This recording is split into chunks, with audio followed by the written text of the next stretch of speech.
Oke guys, welcome back to Daily Charting with Toshi, di mana kita akan daily chart your favorite cryptocurrencies.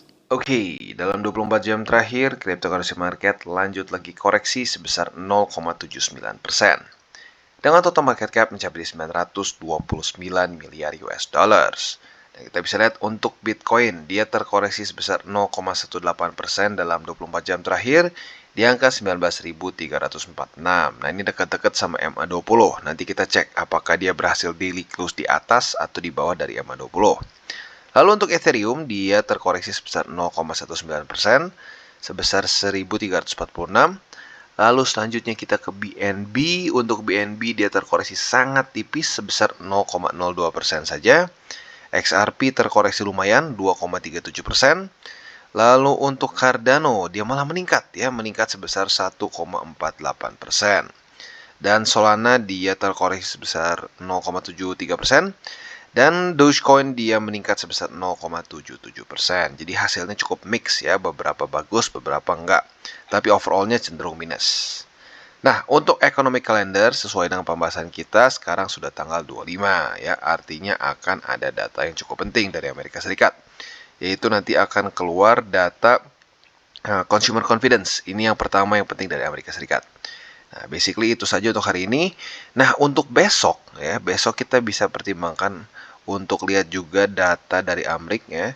Kita tunggu di sini ya, dari Amrik. Ini dia, new home sales dan juga ada di sini oil inventories. Ya, dua ini cukup penting juga. Jadi bisa dibilang udah mulai data-data penting keluar dan boleh diperhatikan jam-jamnya, siapa tahu akan ada volatilitas di jam-jam tersebut ya. Nah, selanjutnya akan ada berita, atau bukan akan ya, tapi ada berita dari JP Morgan, di mana presiden dari JP Morgan, di mana namanya ada Daniel Pinto, ya, dia menyatakan bahwa, ya lagi-lagi ini pendapat dia ya, bukan satu fakta, tapi pendapat dia, bahwa resesi ini bisa menjadi satu solusi untuk mengalahkan inflasi. Ya, jadi, menurut dia, the market bottom is not in yet. Ya. Nah, lagi-lagi ini bentuknya adalah suatu opini dari dia, ya. Tetapi ya kalau kita mau tahu juga otomatis seorang presiden dari JP Morgan juga bukan orang yang biasa-biasa saja. Pasti dia juga sangat mengerti dunia finance. Jadi mungkin boleh dipertimbangkan juga. Intinya apa? Kita sebagai seorang trader harus siap dengan dua outcome. Ya, bisa kita siap andaikan turun lagi, tapi kita juga sudah siap dan sudah memprice in average price kita saat di harga sekarang juga, gitu. Ya, oke. Nah sekarang kita akan geser ke chartnya. Untuk Bitcoin kita bisa lihat ternyata dia close dikit di bawah dari MA20 ya. Kita bisa cek MA20 itu kemarin di 19.353. Sementara close-nya di 19.331 ya, berarti ya sedikit di bawah lah, cuma beda $20. Tapi tetap ya. Nah, tapi uniknya apa? Uniknya daily open-nya pada hari ini karena MA20-nya turun, dia di atas dari MA20 ya untuk opennya. Jadi PR-nya sekarang sedikit aneh ya. Walaupun kemarin gagal mempertahankan 20, tapi sekarang PR-nya bertahan di atas 20 lagi ya. Karena opennya sedikit di atas di 20 ya. Oke, jadi kurang lebih seperti itu untuk PR short term dari Bitcoin. PR yang untuk lebih long termnya seperti kita tahu adalah di weekly dan kita harus geser ke ini ya, ke indeks Bitcoin. Karena kita bisa di sini MA20 sudah semakin dekat. Kita ubah ke bull support band ya biar lebih gampang. Karena nggak cuma MA21 karena bukan cuma SMA21, ada ada MA21 juga, bukan cuma SMA20 ya. Kalau kita lihat di sini bull support band yang terdekat itu di daerah 20.686. Jadi udah lumayan dekat nih ya. Apabila dia sudah mulai retest ke sini, ini akan menjadi penentuan sekali lagi ya, seperti yang gue sudah katakan beberapa minggu ke belakang ya. Saat ini terjadi retest dan apabila Bitcoin bisa reclaim ini sebagai support, nah di situ seringkali terjadi transisi dari bear market ke bull market. Buat kalian yang nggak tahu gimana cara pakainya, bull support band ini sangat simple ya. Jadi saat Bitcoin running secara constantly dan weekly close di bawah dari bull support band, itu dia sedang dalam kondisi bear market. Seperti di sini ya. Basically dia constantly close di bawah sejak April 2022. Di sini sempat ada perlawanan tapi gagal ya. Nah, yang kita cari adalah seperti ini tapi versi berhasilnya ya. Jadi seperti ini dia pertahankan dan lanjut ke atas. Nah, ini yang kita cari ya. Kalau dari siklus-siklus sebelumnya saat terjadi reclaim seperti ini ya, kalau kita balik lagi seperti di sini ya, walaupun ini sayangnya cuma tipis ya, tapi tetap setiap kali dia berhasil reclaim ya dan naik ke atas, ini new all time high. Kita lihat di sini new all time high, kita lihat di sini ya, new all time high. Paling kalau mau kita ambil contoh kasus yang ekstrim di sini, yang gagal ya, dia udah reclaim tapi gagal lanjut lagi naik ke atas ya, karena di sini kita tahu ada COVID. And COVID it's really new ya for us. Dan kalau kita lihat lagi di sebelum-sebelumnya, kalau kita ngomong secara scenario, gue pribadi lebih ingin Bitcoin seperti di 2015-2020. 2015 sampai 2018 di sini ya. Alias apa? Mereka sering sungkem ya. Sering sungkem ke bull support band. Jadi saat bull marketnya itu naiknya nggak terlalu cepat, itu malah bisa lebih lama ya. Nah kalau lebih lama otomatis orang punya waktu untuk bisa akumulasi lebih baik ya. Nah, jadi harapan gue seperti ini. Dan naiknya sebenarnya jauh lebih besar dibandingkan yang di sini. Di sini lebih cepat ya, 2020 lebih cepat secara peningkatan. Tetapi karena kecepatan dan jarang sungkem, ujung-ujungnya malah cepat jebol juga ya.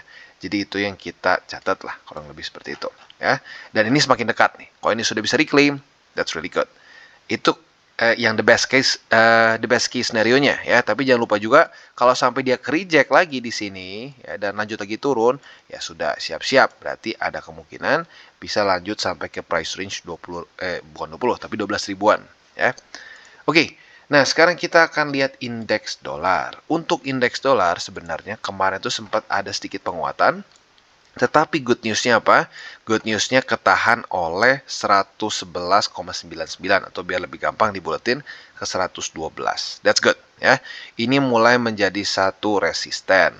Nah, kalau ini bisa berkelanjutan ya dan bisa dibilang benar-benar menjadi resisten, retest lagi ya, turun ke bawah, ini akan menjadi satu pertandingan yang sangat baik sekali ya. Jadi kurang lebih seperti itu. Ini secara TA-nya. Kalau secara fundamentalnya yang kita harapkan adalah the Feds yang mulai geser dari dari hawkish menjadi dovish ya, di mana mereka meningkatkan terus interest rate dengan besar menjadi ke the Feds yang meningkatkan interest rate-nya dikit-dikit atau bahkan tidak meningkatkan sama sekali ya. Jadi kurang lebih seperti itu. Dan kalau kita lihat juga di sini Nasdaq, S&P dan Dow Jones juga cukup bagus ya, bahkan bisa dibilang secara price action sedikit lebih bagus dibandingkan dengan Bitcoin ya. Nah, jadi kurang lebih seperti itu dan sekarang kita akan geser ke buy limit. Tetapi seperti biasa sebelum kita geser ke buy limit, gue ingin ingatkan bahwa DCWT ini bukanlah financial advice. Tujuannya bukan untuk memberikan sinyal, tapi tujuannya adalah untuk edukasi supaya kita bisa buka posisi di tempat-tempat yang lebih tepat, alias nggak ngasal ikutan grup sinyal. Ya, dan ini semua 100% free. Kalau tiba-tiba ada yang minta berbayar dan lain-lain, itu bukan dari kita ya. Nah, selanjutnya bagaimana cara mendukung TCI? Ada banyak. Lo bisa like our video, bisa share our video, bisa juga subscribe ke YouTube channel kita, atau bisa menggunakan link reflektor di bawah. Komplit ya, lo bisa cek sendiri, ada nyaris semua exchanger besar kita sudah kerjasama ya. Oke, sebelum kita lanjut, kita akan dengar dulu pesan-pesan dari sponsor kita. Oke, today's video is brought to you by BitGet. Dimana kita bisa lihat di sini, BitGet memberikan benefit eksklusif untuk pengguna baru. Nah, di sini ada satu event yang dimana kita tinggal melakukan perdagangan pertama kita bisa mendapatkan berbagai macam hadiah. As simple as that. Nah, kalau kita lihat di sini, periode acaranya berlangsung dari tanggal 7 Oktober sampai tanggal 31. Jadi masih ada waktu buat kalian yang tertarik ya. Siapa yang bisa memenuhi syarat? Yaitu adalah trader yang pertama kali trade di sini. Jadi otomatis ini adalah event untuk trader baru di BitGet. Nah, yang kedua, sarana perdagangan yang valid adalah perdagangan futures maupun spot ya. Dan di sini juga untuk futuresnya bisa copy trade maupun strategi futures grid. Jadi bisa dibilang dua sarana paling besar dan paling populer untuk kita trade secara kripto ya. Nah, caranya seperti apa secara teknisnya? Kita lakukan perdagangan pertama kita, baik perdagangan spot maupun futures, tidak ada persyaratan volume sama sekali ya. Jadi asalkan lu trade saja, lu bisa langsung mendapatkan salah satu dari hadiah di bawah sini. Dan ini bentuknya acak ya. Total hadiah ada 300 piece ya, dan lu bisa mendapatkan salah satu di sini, yaitu 50 USDT, AirPods, 50 USDT BGB token, BitGet t-shirt dan topi, 10 USDT atau 20 USDT kupon. Ya, sekali lagi ini berlaku dari tanggal 7 Oktober sampai tanggal 31 Oktober dan semua trading USDT ini dibagikan dalam bentuk trading bonus. Jadi kurang lebih seperti itu, dan buat lo yang belum punya akun BitGet bisa cek link terakhir di bawah dan mulai trade di BitGet. Oke, dan sekarang kita balik lagi ke Bitcoin. Ya, seperti yang kita bisa lihat di sini, sesuai dengan pembahasan DCWT kita beberapa hari ke belakang, ya, 3 hari lebih tepatnya ya, sudah terjadi retest 1 dan retest kedua di MA50. Jadi harusnya buat lo yang ngedengerin dari kemarin dan pasang pending order, harusnya udah dapet ya. Nah, yang keren adalah langsung kena dua-duanya. Target yang konservatif maupun target yang lebih agresif. Ya, target yang lebih konservatif itu kan kita bahas di MA20 ya. Nah, di MA20 ini sudah kena otomatis ya, kita bisa lihat. Bahkan daily close-nya sedikit di bawah. Tapi yang unik adalah week-nya juga kena di daerah 19.226. Jadi, buat lu yang sudah buka posisi short, harusnya udah kena semua ya. Yang konservatif kena di sekitar 1,3%-an lah kurang lebih ya. Untuk yang lebih agresif dapat sekitar 1,88%. Not bad ya. Nah, selanjutnya gimana posisi longnya Bang? Bisa nggak kita buka? Bisa ya. Dan enaknya apa? Karena kemarin juga dia sudah retest 19.226, kita bisa pasang pending order aja langsung ya. Buat lo yang bingung kenapa bisa? Karena ini otomatis terjadi retest pertama juga ya. Nah, jadi seringkali ini menjadi satu setup yang ideal. Kena atas, langsung satu candle langsung kena bawah lagi juga. Nah, besoknya kita bisa langsung pending order. Itu jadi lebih efektif dan bisa lebih cepat juga buka posisinya ya. Nah, untuk posisi longnya tentunya target TP-nya di sini ya, jelas di MA50.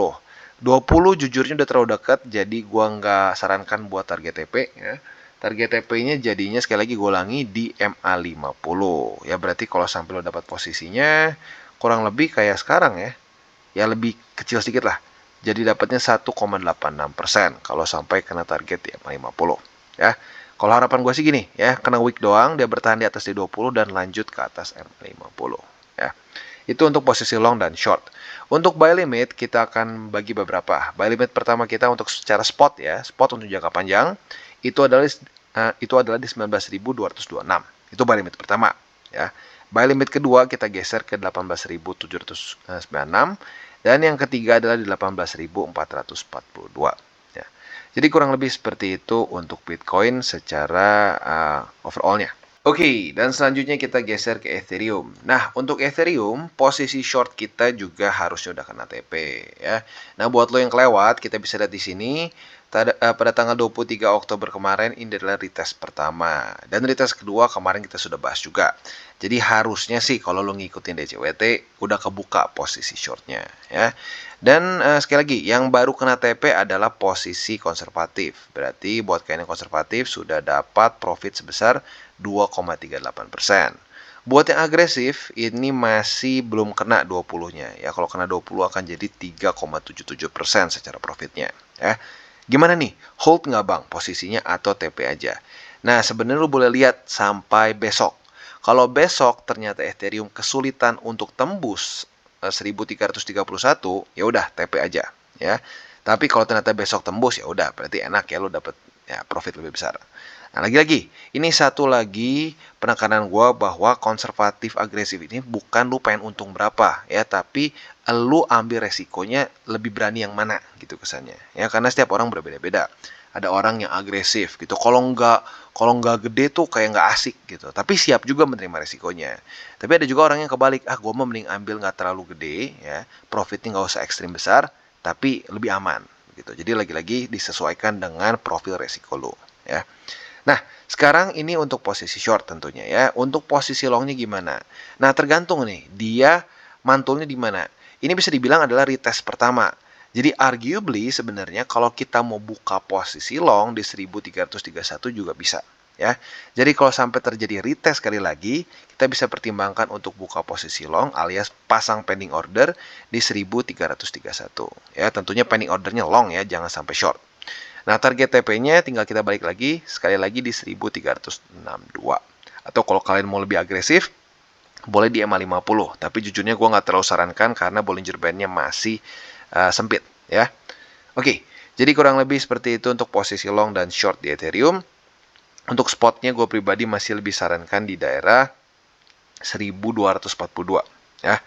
Jadi kurang lebih seperti itu overallnya untuk Ethereum. Oke, dan sekarang kita ke Solana. Untuk Solana kita bisa lihat lagi-lagi posisi short kita sudah kena TP. Jadi lagi-lagi nih buat lu yang kemarin-kemarin ngikutin DCWT asik banget. Karena beberapa hari terakhir nggak ada news yang super besar, jadi TA-nya benar-benar kerjanya lebih enak ya. Jadi asik juga kadang-kadang kalau nggak ada data dari US terutama ya, TA-nya jadi lebih gampang diprediksi dan lebih profitable ya.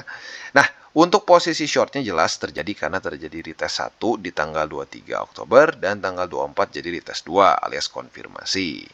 Nah, posisi short ini kalau kita lihat sekilas kayaknya lumayan gede nih.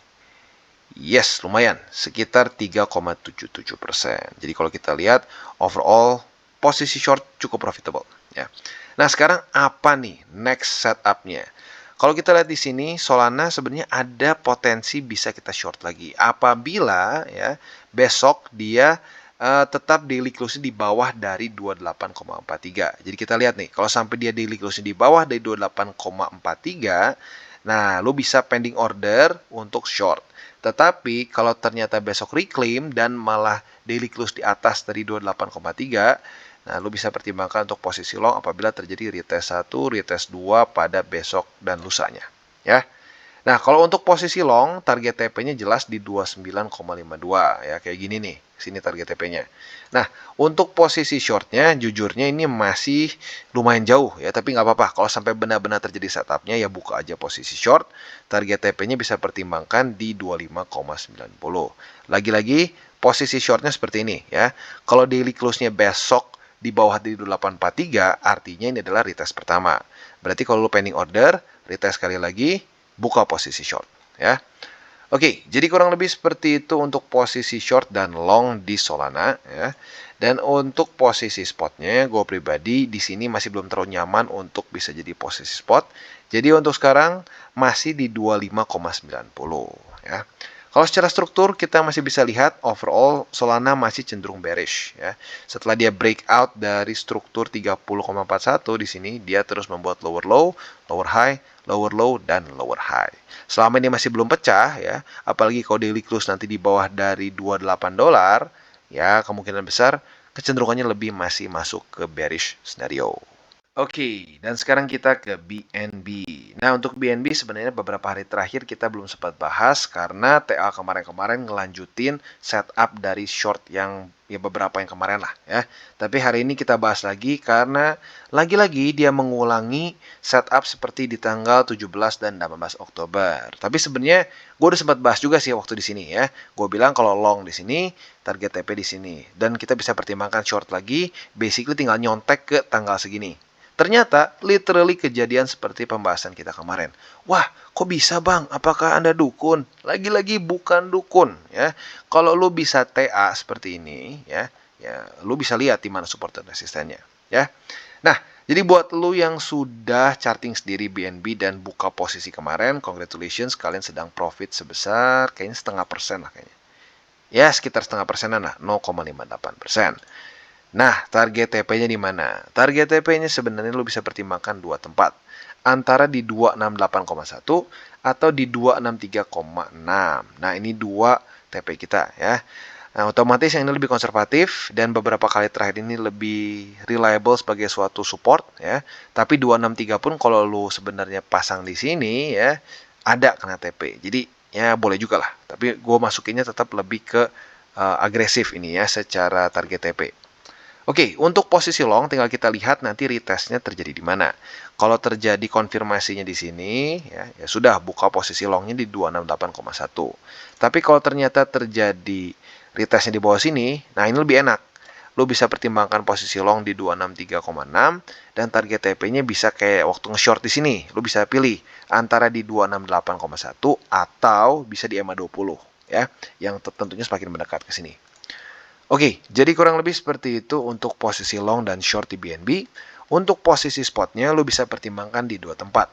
Lo boleh averaging di dua tempat ini.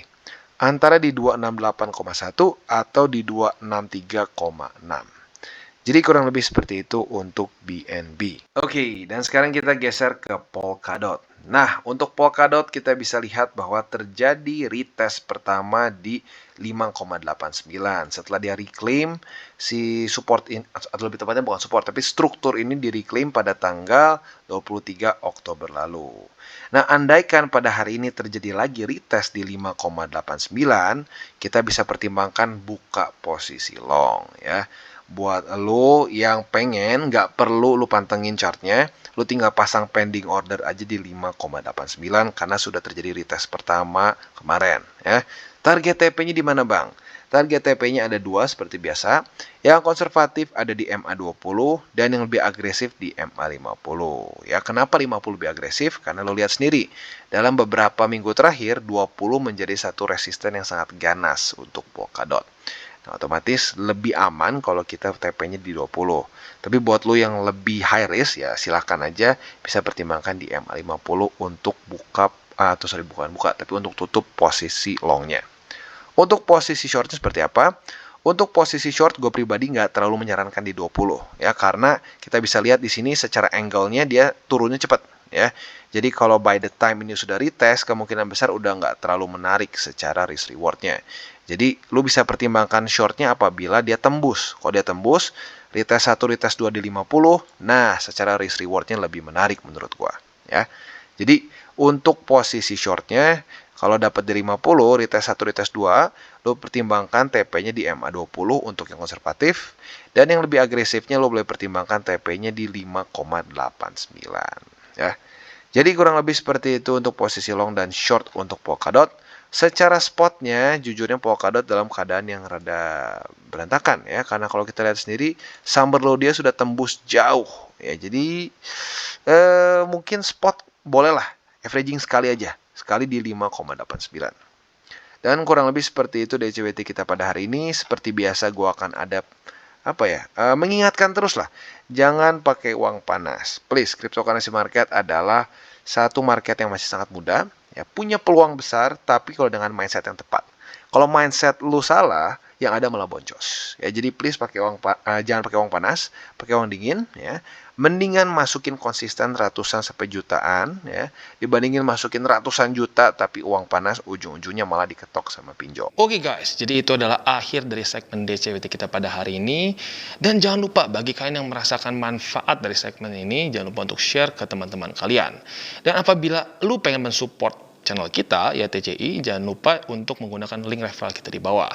Nggak wajib, ya, tetapi apabila lu menggunakan link referral kita di bawah, ada macam-macam ya, dari Bybit, Huobi, Maxi, toko kripto, dan banyak lagi ya. Ya, walaupun nggak wajib, tapi kalau menggunakan link referral kita, lu secara langsung membantu perkembangan dari TCI. Dan satu lagi, jangan lupa juga untuk join Telegram group kita, di mana kita bisa ngobrol-ngobrol santai mengenai dunia cryptocurrency secara dua arah. So, jangan lupa untuk like, subscribe, click the bell icon, and see you on the next video.